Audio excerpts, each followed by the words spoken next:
Voy a presentar ahora al doctor Ramón Grosfogel, un sociólogo puertorriqueño, nacido en Puerto Rico, perteneciente al grupo Modernidad Colonialidad.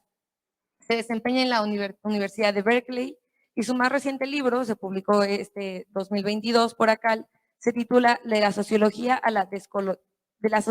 de la descolonización al nuevo antiimperialismo decolonial. Doctor, le doy la palabra.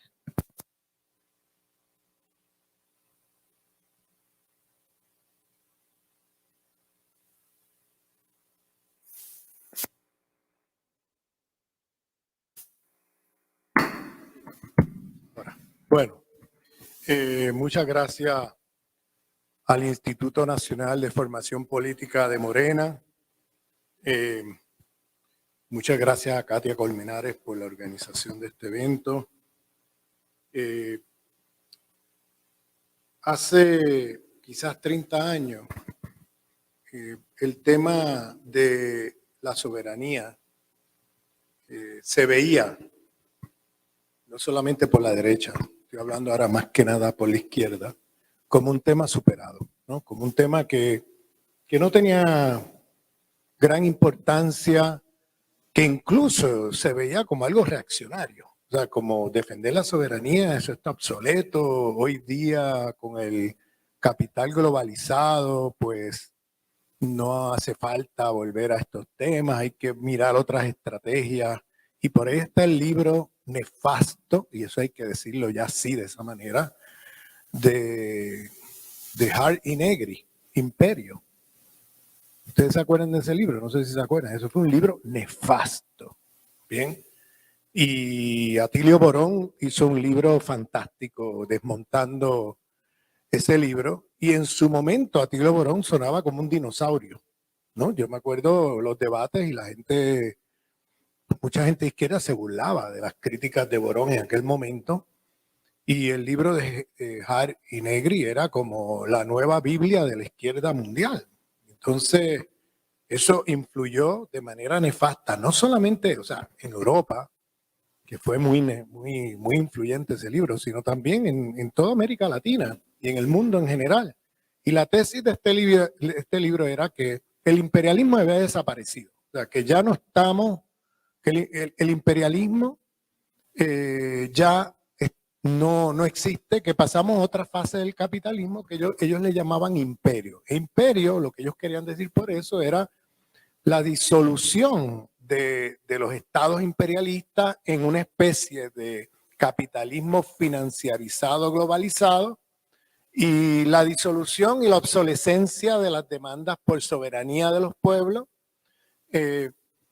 Y decían que, por ejemplo, que ya el capitalismo había pasado una fase más bien de que la industrialización había desaparecido, que ya esa etapa del capitalismo está obsoleta. Decían que, entre otras cosas, que la lucha era por las multitudes y las multitudes nunca se definían con claridad a qué se refería con esto. Era como una amalgama de grupos, etcétera. Y le quitaba todo tipo de valor a la lucha por la soberanía de los pueblos y la lucha de los pueblos en el tercer mundo por su liberación, y enfatizaban mucho en una especie de la unidad. Como antes se decía, proletarios del mundo unidos, era multitudes del mundo unido, era una cosa así. Entonces,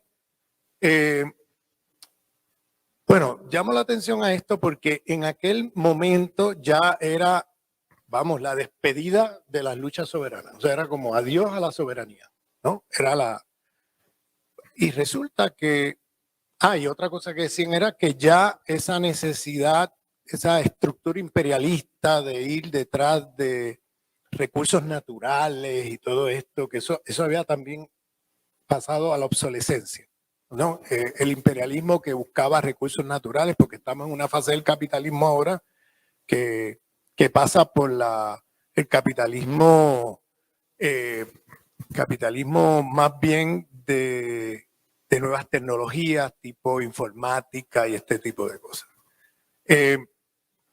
Y claro, lo que esta gente no veía es que probablemente la industrialización se multiplicó en el mundo, pero no en el primer mundo, sino en el tercer mundo. Y sobre todo en un lugar como el sudeste asiático, donde, bueno, proletarios industriales se multiplicaron como nunca antes en la historia de la humanidad. O sea, los números de proletarios en el mundo creció de una manera impresionante. Pero en su eurocentrismo, mirado desde una mirada limitada del primer mundo, pues ellos lo que veían era que la desindustrialización, deslocalización de empresas significaba que ya el capitalismo industrial había desaparecido.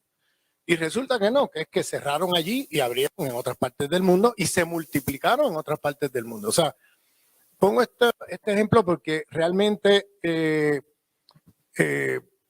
es como, ese libro es como el libro Imperio Hari Negri, fase superior del eurocentrismo. Bien, yo le llamaría así, porque es realmente impresionante las tesis que sostenían y que yo no los he vuelto a escuchar, sinceramente. Ustedes se han quedado calladitos después de todo lo que ha pasado. Lo primero que les pasó fue que Estados Unidos invade Irak. Y eso pasó a 2 años de ellos sacar ese libro.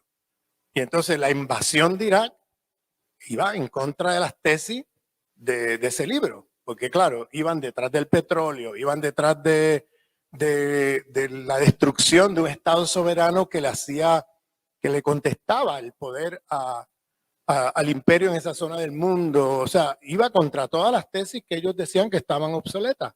Y yo me acuerdo un artículo de Michael Hart que era como diciéndole a Bush, oye, ¿no te das cuenta que ya eso está obsoleto, que ya, o sea, era como, en lugar de decir, oye, hay que revisar nuestras tesis, no, era como diciéndole a Bush, que decidió invadir Irak, oye, esto está obsoleto, ¿no te das cuenta que esto ya no es la fase en que estamos del capitalismo? ¿No te das cuenta? O sea, era casi pidiéndole de favor a Bush que no hiciera eso porque le destruía las tesis de su libro. O sea, era una cosa ridícula. Pero voy a eso porque ahora que en los últimos años que vemos la crisis de ese capitalismo globalizado, estamos entrando en una fase de esa excelente exposición que acaba de hacer Rubén, de una fase de multipolarización, multipolar, ¿no? Frente a ese mundo unilateral a escala global. Y las diferencias la acaba de expresar de manera excelente Rubén hace unos minutos. ¿Qué pasa? Hay un contexto global a todo esto que Rubén está mencionando, y es que hay 3 crisis o 3 temporalidades que entran en crisis en el año 2020. Hay una temporalidad, estoy hablando ya del sistema mundo, que comienza en 1492. Ese sistema mundo hay 3 temporalidades que simultáneamente entran en crisis en el 2020. La primera es el proyecto neoliberal. Esa temporalidad que va del 73 al 2020, y menciono el 73 porque fue el golpe de Estado en Chile, que trajo a los Chicago Boys, que comenzó el proyecto neoliberal y que luego ese proyecto que comienza en Chile se va a globalizar por el mundo como la política hegemónica del imperialismo estadounidense y los imperios occidentales de política de gestión del capitalismo, que es el capitalismo salvaje, capitalismo neoliberal. Eso entra en crisis con la pandemia en el 2020. Por varias razones, no me voy a extender en eso, pero una muy simple es que los países que siguieron ese modelo no pudieron gestionar bien la crisis de la pandemia porque habían privatizado todos sus servicios de salud, etcétera, etcétera, y bueno, fueron los más golpeados por la pandemia. Los países que no siguieron ese modelo tuvieron resultados mucho mejores de control de la pandemia y menos número de personas fallecidas. Una cosa muy sencilla de uno mirar y observar, y uno puede ver una correlación muy fuerte entre esos parámetros. Y hay que decir también que el sistema capitalista mundial ha pasado ya por periodos de liberalización de los mercados y contracción, o sea, de proteccionismo de los mercados. Siempre ha habido esas fluctuaciones históricamente. En unos momentos se liberaliza y luego con la liberalización el capitalismo entra en una crisis brutal y entonces entran los estados a intervenir para salvar al capitalismo de los capitalistas. Entonces tenemos, y eso se ve muy claro, por ejemplo, en los años 30 del siglo pasado, durante la crisis depresiva, ¿no? De la Gran Depresión de los años 30, donde los estados tuvieron que regular los mercados, intervenir, etcétera, porque el capitalismo se iba a pique si dejaba a los capitalistas por su propia cuenta gestionar el capitalismo. Entonces, y han habido en la historia varios momentos así, no son cosas nuevas. Cuando uno mira la larga duración del sistema mundo, pues uno adquiere una visión mucho más matizada de que muchas cosas que estamos viendo, pues muchas veces son repeticiones de cosas que se han dado en el pasado. Y por ejemplo, ese periodo de neoliberalización que hubo en los años 80, 90, o sea, finales de los 70, 80, 90 y parte de los 2000, eso podríamos decir 40, 45 años de neoliberalismo mundial, era un periodo de liberalización de mercado. Y ahora con la crisis en que entra el sistema capitalista mundial ya desde el 2008 en adelante y que vuelve un colapso en los mercados en el 2020, ¿no? Que se le atribuye a la pandemia, pero que en realidad tiene fuertes razones estructurales que vienen desde el 2008 para acá.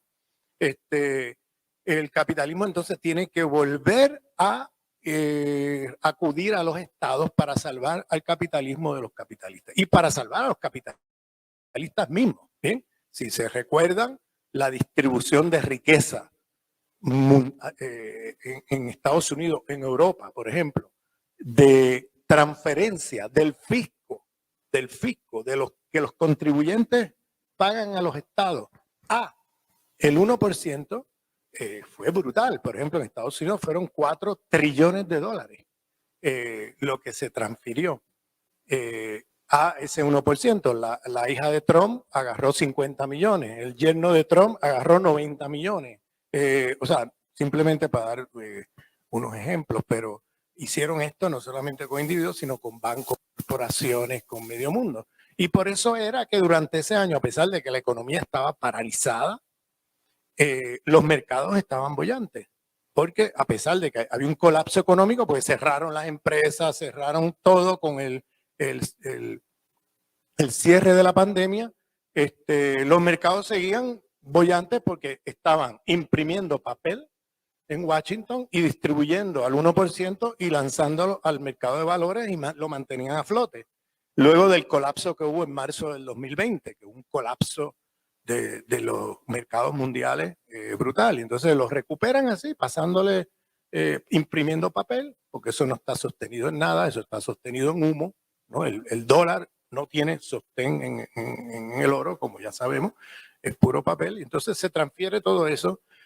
Y claro, ¿cómo tú justificas las políticas neoliberales en un contexto de crisis así, donde el Estado entra ya, que se supone que era parte de los mandamientos del neoliberalismo, era que los estados no intervenían en la economía y que los estados se mantenían fuera de la intervención, que supone que se quedaran fuera de la intervención económica. Bueno, eso es una falacia del neoliberalismo, pero en realidad aquí vemos cómo de una manera descarada el Estado interviene a salvar al capitalismo y a los capitalistas de su propia crisis. Entonces, bajo los mandamientos neoliberales no se supone que esa transferencia de riqueza así ocurriera, pero del Estado directamente a la economía, a los mercados, etcétera. Bueno, en el tercer mundo, por ejemplo, son cosas que hemos visto que cómo le han impuesto unas reglas de juego con el austericidio neoliberal a los pueblos que luego cuando vimos esto que pasó en la en la pandemia, pues el neoliberalismo como proyecto ya de gestión del capitalismo entra en crisis. Y es una crisis terminal porque necesitan los estados para poder solventar la crisis. Eso es un punto. Otro punto que entra en crisis es la hegemonía del imperialismo estadounidense, que empieza en 1945 y entra en crisis terminal en el 2020. Porque en el 2020 se vio claramente cómo Estados Unidos, como país líder, hegemónico, etcétera, de la economía mundial, entra en una crisis, cómo no pudo gestionar, bueno, en términos de número de muertos y el desastre de la gestión de la pandemia, fue uno de los peores países en el mundo.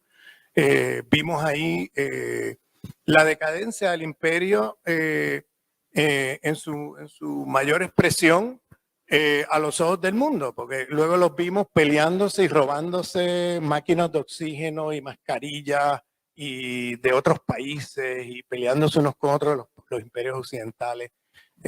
Mientras un país como Cuba exportaba médicos al mundo, esta gente iba robándose lo que podían de mascarillas y de máquinas de oxígeno y otras cosas. O sea que se vio con claridad la decadencia del imperio y claro, ese parón económico llevó al desempleo a miles, miles de millones millones de estadounidenses y empresas que no volvieron a abrir, que la gente se quedó en la calle.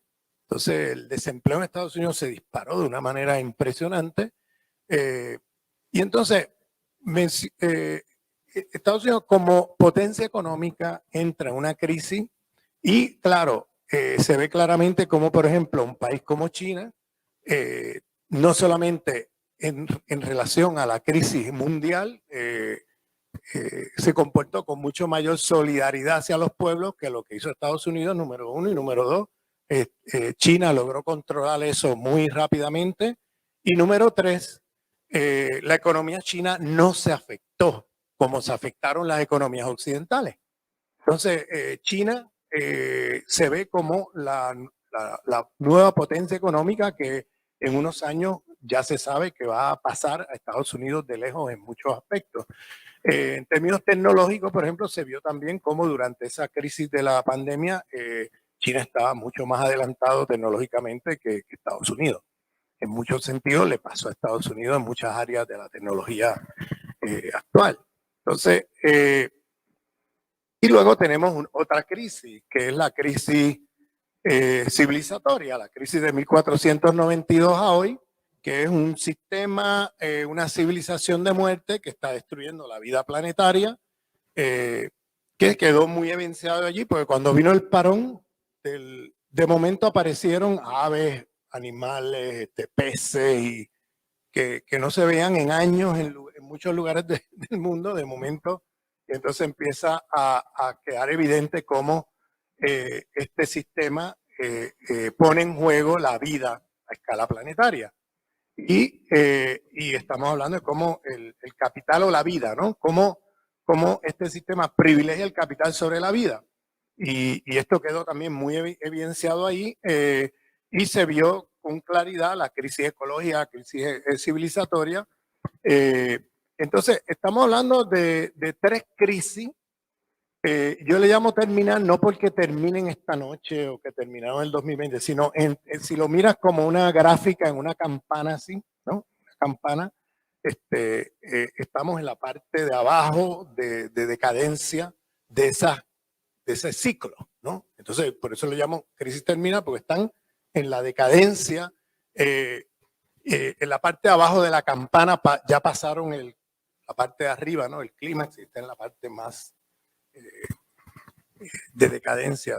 Entonces tomará unos años en lo que todo eso acaba de colapsar, pero el colapso comenzó. El colapso comenzó. Entonces, eso puso en juego inmediatamente el tema de la soberanía, porque entonces, hasta ese momento, con la globalización y todo eso, pues más o menos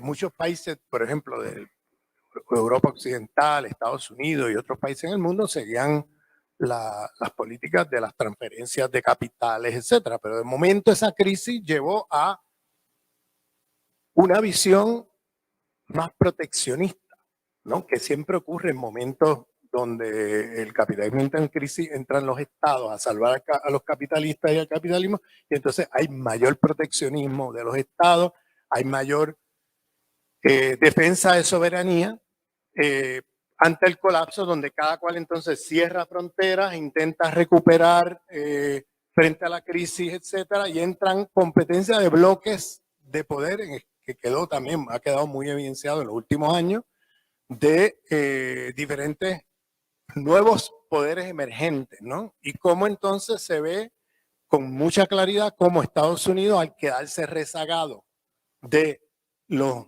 mercados mundiales, al convertirse en una potencia en decadencia, una potencia en declive, pues acude entonces a la piratería. Es decir, queda evidente también cómo la globalización se acabó. O sea, aquí vamos a saco con la gente. O sea, Rusia, China, no te alineas como nosotros queremos, pues te sancionamos. Venezuela, no te alineas como nosotros queremos, te sancionamos. Irán, no te alineas como nosotros queremos, te sancionamos. Líbano, ahora, recientemente el Líbano, no te alineas como queremos, te sancionamos. Rusia, no te alineas como queremos, te sancionamos. O sea, ahí se va claramente el sistema unipolar que mencionaba Rubén hace un momento de saltarse y atacar la soberanía de los pueblos, los estados, etcétera, por todos lados. Y entonces eso ha acelerado la organización del mundo multipolar, porque hemos visto, por ejemplo, ahora con la guerra de Ucrania, la guerra de Ucrania no es otra cosa que no es una guerra de Rusia contra Ucrania, es una guerra de los Estados Unidos contra Rusia.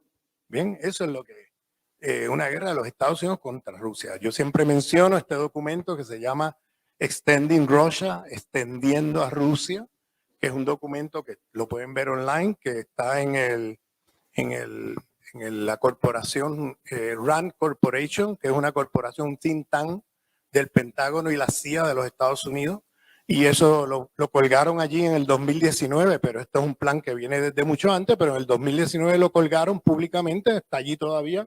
El que quiera ver el libreto de la película que estamos viendo en Ucrania, ahí está el libreto, y está hace 3 años, no es este año, hace 3 años. Ahí está toda la estrategia de Estados Unidos, que han seguido con la guerra de Ucrania. Es una guerra contra la soberanía de Rusia. Ellos siempre han visto a Rusia como un problema, independientemente de los sistemas políticos, como dijo Rubén. En el pensamiento geopolítico estadounidense, Rusia es un estado muy grande, y eso desde el siglo XIX, cuando el zarismo, un estado muy grande, con mucho poder, con mucho territorio, y hay que acabarlo porque parte de la idea de la geopolítica de los americanos es que ellos piensan que quien controle Eurasia controla el mundo, por la riqueza de Eurasia, por el tamaño, por los mercados, por muchas razones. Pero eso es un pensamiento geopolítico americano que viene desde el siglo XIX. Y primero con el zarismo, después con la Unión Soviética y ahora con la Federación Rusa. Y no importa el sistema económico que hay allí. El tema es acabar con Rusia y hacer con Rusia lo que hicieron con Yugoslavia. Un estado muy grande, muy poderoso, que es como un muro de contención, ¿no? Frente al avance de los imperios occidentales en esa zona del mundo. Ellos prefieren tener estados pequeñitos que ellos puedan manipular y controlar mejor, como hicieron con Yugoslavia. Yugoslavia era muy grande, muy fuerte. Entonces, ¿qué hicieron? Inmediatamente provocaron estas guerras secesionistas para destruir ese estado en el medio de Europa, que era más grande que Alemania. Entonces, fueron a destruirlo. Y es lo mismo que están haciendo con Rusia. El proyecto es destruir Y entonces, fíjense, tenemos en la guerra de Ucrania, ¿qué hizo Estados Unidos? Un golpe de Estado internacional. ¿Cuál es el golpe de Estado internacional que ha hecho? Bueno, eso está dicho allí en ese documento, que es Estados Unidos ya no compite económicamente en los mercados mundiales porque se ha quedado atrás en términos tecnológicos, recordemos, en los últimos 40 años, Estados Unidos ha estado botando todo su dinero en guerras y armamentismo, mientras China, Rusia y otros poderes emergentes han estado invirtiendo en tecnología y mejorando la producción, etcétera. Entonces ellos ya no compiten. Entonces, ya ante la imposibilidad de competir, ¿a qué acuden? A golpes de estados internacionales, a manipulaciones, a piratería. Entonces, ¿qué han hecho? Han provocado a la Federación Rusa para meterse en Ucrania. Y la provocación es brutal. O sea, Rusia no tuvo otra que meterse allí porque le han rodeado toda la frontera con bases militares, con misiles nucleares apuntando a Moscú, una cosa que es una violación de los acuerdos que hubo en los años 90 con los líderes rusos, incluso con Gorbachev antes de la caída de la Unión Soviética, luego con Yeltsin, y esos acuerdos los violaron y han rodeado la Federación Rusa. Y como dice Putin todo el tiempo, imagínense ustedes si yo le metiera a ustedes una base militar rusa en la frontera de México o de Canadá con Estados Unidos, con misiles apuntando a Washington. ¿Cómo ustedes reaccionarían? O sea, y aquí ves el doble rasero, como cuando se trata de la política imperial allá a miles de kilómetros de distancia, pues ellos van y hacen estas cosas que ellos mismos no permitirían en sus propias fronteras, ¿no? Entonces, meten ahí todas estas bases militares y ya lo último que empezaron a hacer fue meter un golpe de Estado en el 2014 con un régimen nazi, cuyo objetivo es exterminar rusos. Un régimen nazi que con las mismas milicias de la Segunda Guerra Mundial, que con la ideología racista de que son pueblos eslavos y que los pueblos eslavos son inferiores, y entonces lanzan una guerra que empezó en el 2014 de exterminio de rusos, bien, ucranianos de origen ruso y ruso, punto. Y entonces esa guerra que está en pie no empezó con Putin ahora, eso empezó en el 2014 y le han hecho una provocación a Rusia brutal cuando le meten un régimen nazi ahí cuyo objetivo es matar rusos. Y lo otro, pónganse en los zapatos de los rusos. Y lo otro más reciente es que empiezan a hablar en la OTAN de meter a Ucrania en la OTAN, de darle armas nucleares a ese régimen nazi, imagínense ustedes, cuyo objetivo es matar rusos. Pónganse en los zapatos de los rusos. ¿Qué tuvieron que hacer los rusos? Bueno, como dijo Putin unos días antes de la intervención, en su gabinete de gobierno con los ministros, él dijo, aquí estamos en dos opciones. Si privilegiamos la economía para que no nos sancionen, etcétera, y dejamos de lado la seguridad, ¿bien? Pues no los van a sancionar, pero vamos a tener estas bandas nazis en las fronteras de los suburbios de Moscú, con actos terroristas, etcétera, y si priorizamos la seguridad y paramos esto ahora, nos vamos a tener que sacrificar económicamente porque va a haber sanciones. Entonces, hay que optar por la seguridad y luego reconstruiremos económicamente, pero si nos privilegiamos la economía sobre la seguridad, vamos a la larga a afectar la economía misma. Entonces, no tuvieron otra que meterse allí, como una guerra defensiva ante el ataque imperialista contra la Federación Rusa.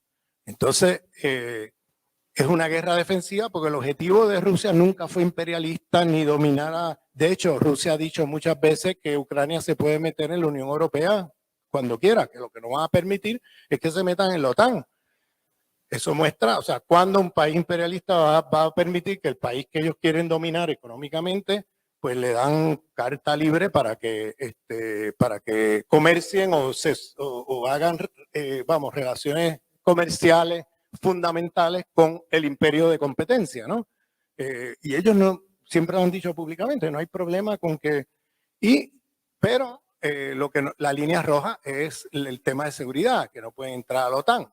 Entonces, y ahí es donde se empezó a jugar con fuego. Ya a Rusia no le quedó otra que meterse allí. Una vez se mete, aquí es la estrategia americana. La estrategia americana es aprovechar la provocación de meterlos allí en una guerra para entonces sancionar a Rusia y sacar todas las empresas rusas del mercado europeo, que era equivalente al 40% de las importaciones de la Unión Europea.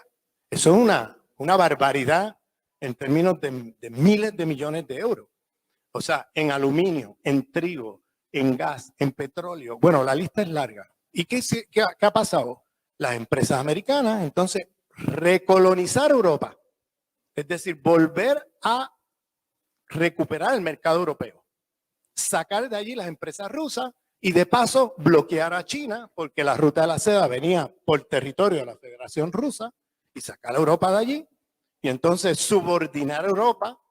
De paso, obligar a los europeos en todos los países, el 2% del presupuesto, comprar armas de las empresas americanas. Y como dice Rubén, sin un soldado, sin un muerto, sin un refugiado, Estados Unidos le da un golpe de Estado internacional a la Unión Europea y se quedan con los mercados sin sacrificar nada. Entonces, subordinen Europa, las víctimas mayores de toda esa jugada van a ser los europeos mismos, que la van a pagar carísimo, porque los americanos no vienen con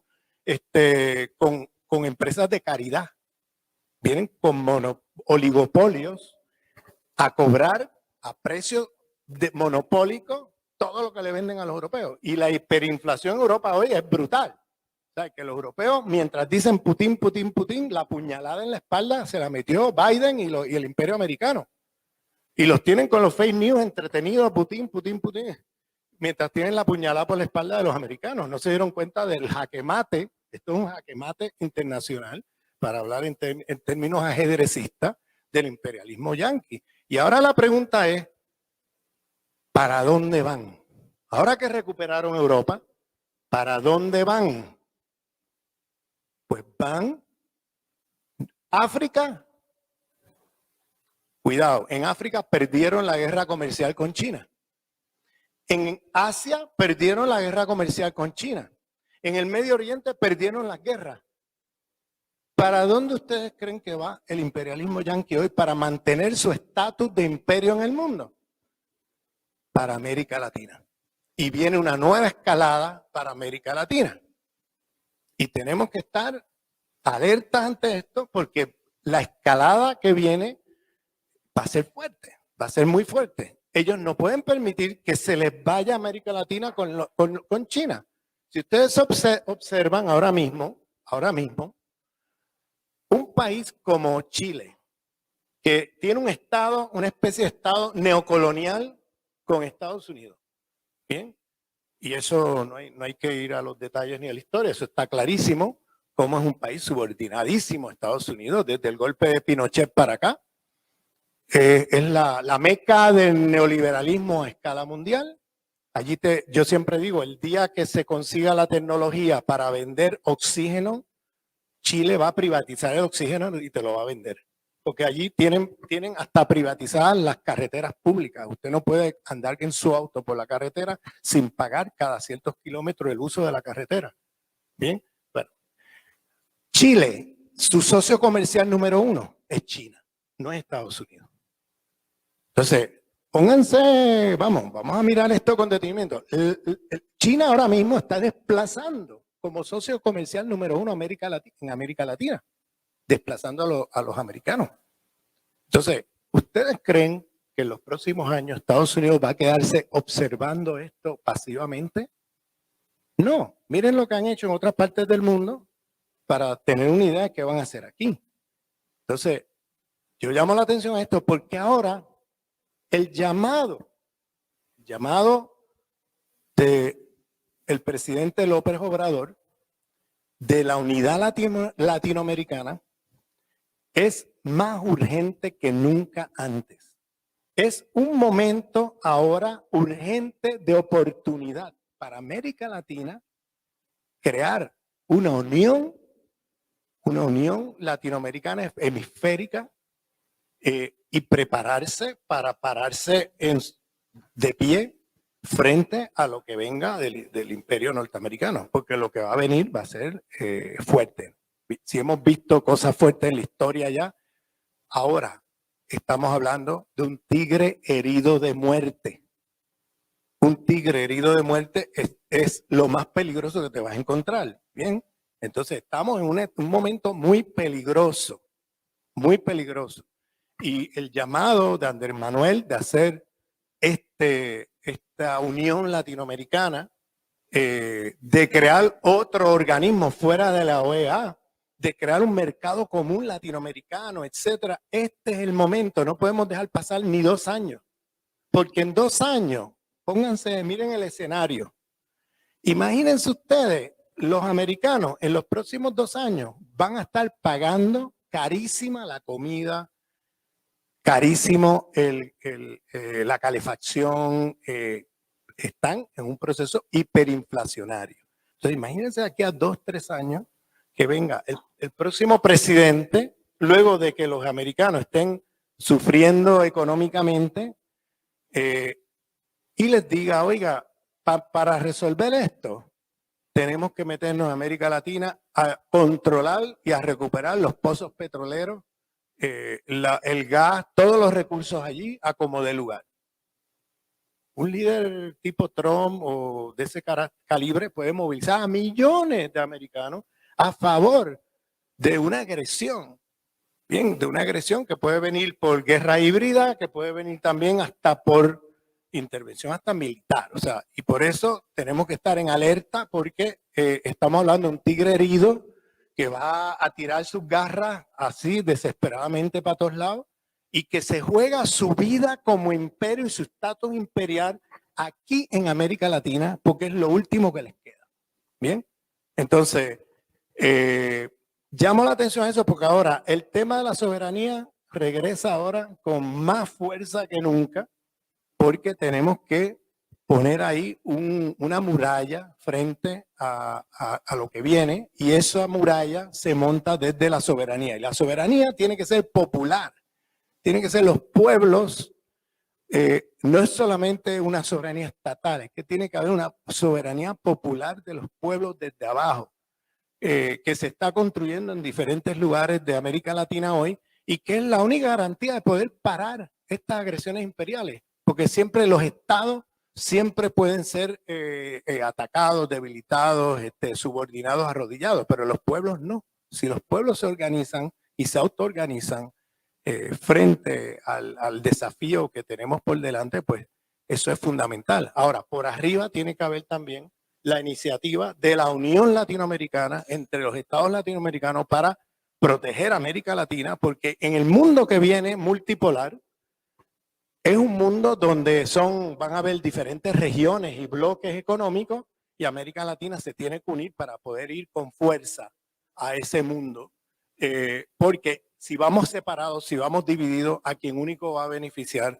va a ser a los imperios occidentales, al modelo unipolar que se impone y destruye soberanía y destruye los pueblos, como hemos visto ya a través de nuestra historia. Y entonces termino aquí y paso el micrófono al próximo ponente.